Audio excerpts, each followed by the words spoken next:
नमस्कार। प्रतिध्वन में आपका स्वागत है। मैं हूँ रमन कुमार। जनतंत्र की जन्मभूमि कहे जाने वाले बिहार में 20 साल में 10वीं बार मुख्यमंत्री बने नीतीश कुमार का एक पुराना वीडियो जो लोकसभा में बोलते हुए उनका है वह वायरल हो रहा है और लगातार लोग इसे शेयर कर रहे हैं, जिसमें उन्हें यह कहते हुए सुना जा सकता है कि लोकतंत्र लोकलाज से चलता है भी, होना भी चाहिए यही। वैसे नीतीश कुमार का पुराना रिकॉर्ड इस मामले में ऐसा रहा भी है। उनके विरोधी भी उन्हें एक ईमानदार व्यक्तित्व मानते हैं जो कम से कम समझौता करते हैं। उनकी इस जीत पर भारत की पत्रकारिता से जुड़े संस्थान जो आज पत्रकारिता से अधिक पक्षकारिता की भूमिका में आए हैं, उसे इस जीत को इस तरह दिखाया है मानो भारत ने पाकिस्तान के कब्जे वाले कश्मीर को ही जीत लिया है। पर यह मीडिया मैनेजमेंट का ज़माना है। अब पीठ पत्रकारिता नहीं होती, अब तो पत्रकारिता ही संपूर्ण रूप से पीठ है। खैर,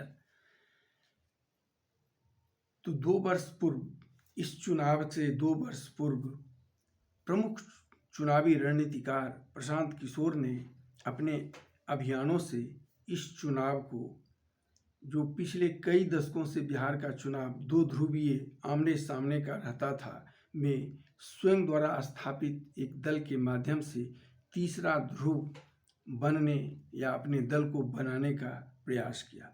इस दौरान उन्होंने बिहार की बुनियादी ज़रूरतों के सभी प्रमुख वे मुद्दे उठाए जो चुनाव के दौरान नहीं बनने जा रहे थे, और मजबूर में आकर सभी पक्ष और प्रतिपक्ष को उन मुद्दों पर बोलना पड़ा, अपनी योजनाओं में शामिल करना पड़ा। होगा क्या वह तो अलग बात है, पर उन्होंने इसका वादा जरूर किया।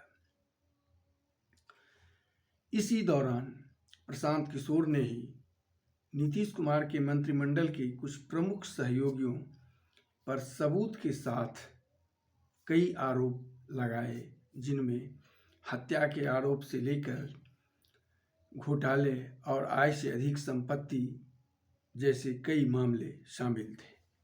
नीतीश कुमार के पुराने रिकॉर्ड और कानून का राज तथा जीरो टॉलरेंस भ्रष्टाचार के विरुद्ध उनकी कथित नीति के कारण लोग मानने लगे थे कि कम से कम इस बार चुनाव के बाद इन मंत्रियों को तो मंत्रिमंडल में जगह नहीं ही मिलेगी।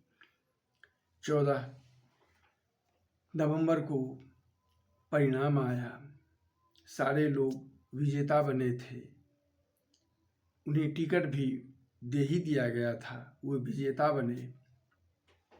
और 20 तारीख के नीतीश कुमार के साथ पहले ही शपथ ग्रहण में वो सारे मंत्री बन गए। कई लोगों का स्तर भी उन्नति किया गया, यानी उन्हें प्रमुख मंत्रालय दिए गए,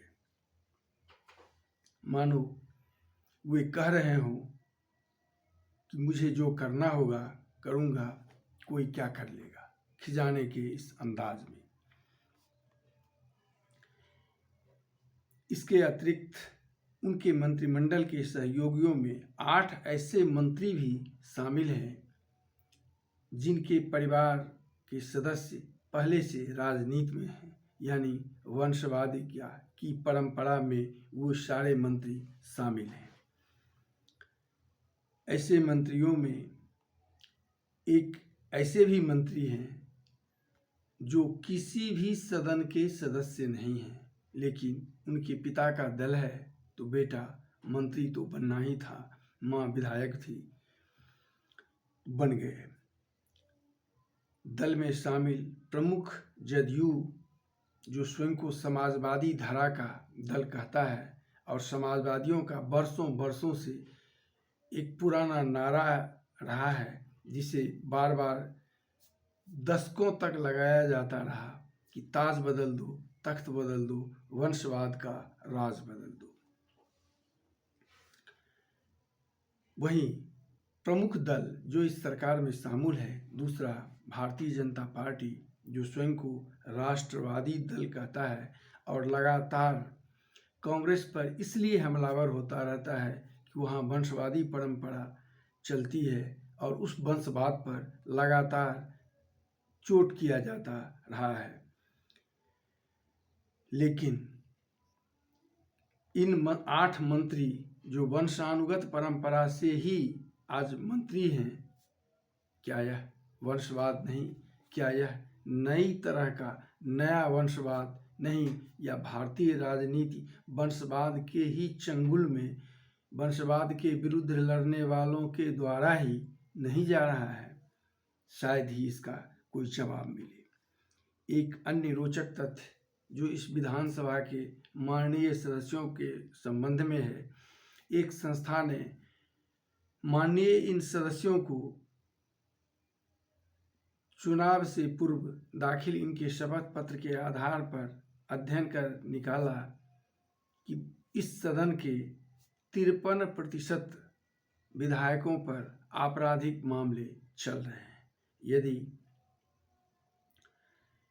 मात्र मंत्रिमंडल सहयोगियों की बात करें तो मंत्रिमंडल सहयोगियों के 46% मंत्रियों पर आपराधिक मामले चल रहे हैं, यानी वो आपराधिक मामले को झेल रहे हैं, उन पर अपराध का मामला चल रहा है।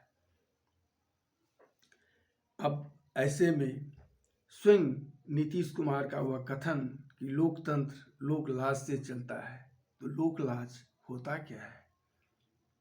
और लोकलाज अब इस मंत्रिमंडल की जिसके 46% मंत्री आपराधिक मामले झेल रहे हो, वंशवादी परंपरा से आते हो में के बावजूद लोकलाज, नीति और नियत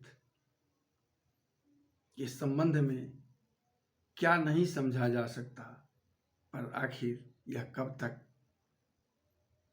क्या भारतीय राजनीति पुनः नव सामंतवाद की तरफ नहीं लौट रही? जनतंत्र से सोचिएगा जरूर। आज बस इतना ही।